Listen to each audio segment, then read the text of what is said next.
My daughters told me, "You're not our real dad," so I stopped being one. They thought I was bluffing, until the consequences hit harder than they ever imagined. Hello, Reddit Talkative here. My name is Daniel Mercer. I'm 42 years old, and for most of my life, I thought being a father wasn't about biology. It was about showing up, being there through thick and thin, no matter what. But one careless sentence from my daughters shattered that belief and turned our house into something unrecognizable. It all started on a Thursday evening. I had just trudged home from another grueling day at work. I remember loosening my tie, dreaming about collapsing into my chair with the game on.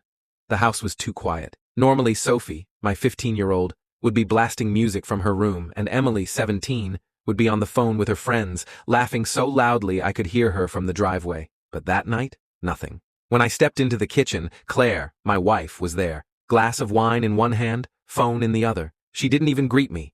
Just sat there scrolling like the world on her screen was more important than the man walking through the door. I tried to sound casual. "Where are the girls?" Her thumb kept swiping. "Back of the house." Something in her tone was off. Detached. I walked down the hallway, following faint voices. As I approached the den, I slowed my steps. Through the cracked door, I saw them. My girls huddled together on the couch, whispering, and then I heard it, Emily's voice. "We don't even have to call him Dad anymore. He's not our real father." Sophie giggled. "Yeah, I don't even know why Mom married him." It felt like the floor dropped out from under me. My ears rang, my throat tightened. Those weren't just words.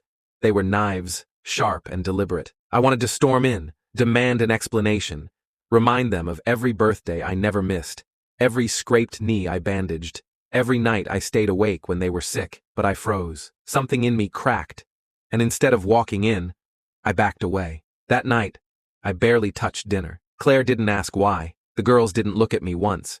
It was like I had become invisible. I stayed up until 2 in the morning, staring at the ceiling. Their voices echoed in my skull. "Not our real father. Not our real father." I replayed years in my head. The bedtime stories, the road trips, the late-night pep talks before exams. I remembered holding Emily's hand when she broke her wrist at 9. I remembered teaching Sophie how to ride her bike, running beside her until she finally pedaled away on her own. How could all of that mean nothing? The next morning, I found them at the kitchen table, both glued to their phones. I forced the question out. "Do you really think I'm not your father?" They didn't even flinch. Emily muttered, "You're not." Not really. It was like being punched in the chest. I stared at them, my mouth dry, my heart thundering in my ears. Then I said words I hadn't planned. "Fine. If I'm not your father, I won't act like one anymore." They didn't look up. They didn't argue, and that silence gave me my answer. From that moment, I stopped. I stopped making breakfast. I stopped checking their homework. I stopped asking how their day went, stopped reminding them of soccer practice, stopped being the glue that held their routines together. I became background noise. At first, they didn't notice. Teenagers take things for granted. They thought meals cooked themselves, schedules kept themselves. Life moved smoothly, without someone steering it. But by day 4, the cracks showed. Sophie shuffled into the kitchen, hair a mess, eyes half closed. She blinked at the empty counter. "Where's breakfast?" I sipped my coffee. "Didn't make any."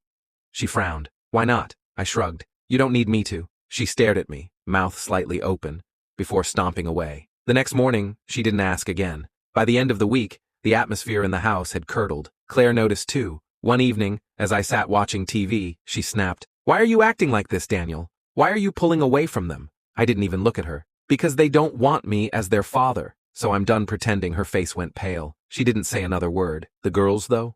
They weren't prepared for the ripple effect. They'd leave their laundry in the hamper for days. I ignored it.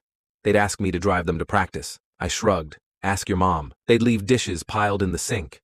I washed my own and left theirs untouched. Slowly, reality dawned on them. 2 weeks later, it finally boiled over at dinner. We sat in silence, forks scraping plates. Emily pushed her peas around, her face tight with frustration. Then she blurted, "Why aren't you helping anymore? Why aren't you there?"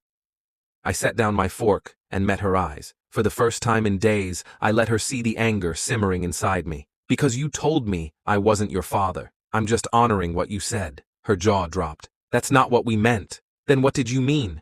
My voice was sharp, louder than I'd intended. "That I was just a placeholder until your real dad decided to reappear? That years of loving you, raising you, showing up when no one else did, meant nothing?" Sophie's eyes filled with tears.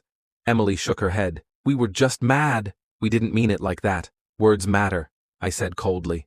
And you can't take them back once they're out. The silence that followed was suffocating. Days passed, and slowly, I began to see a shift. Emily lingered in the kitchen when I made coffee, like she wanted to say something but couldn't. Sophie started leaving notes on the fridge. Little things like, "Out of milk, can you grab some?"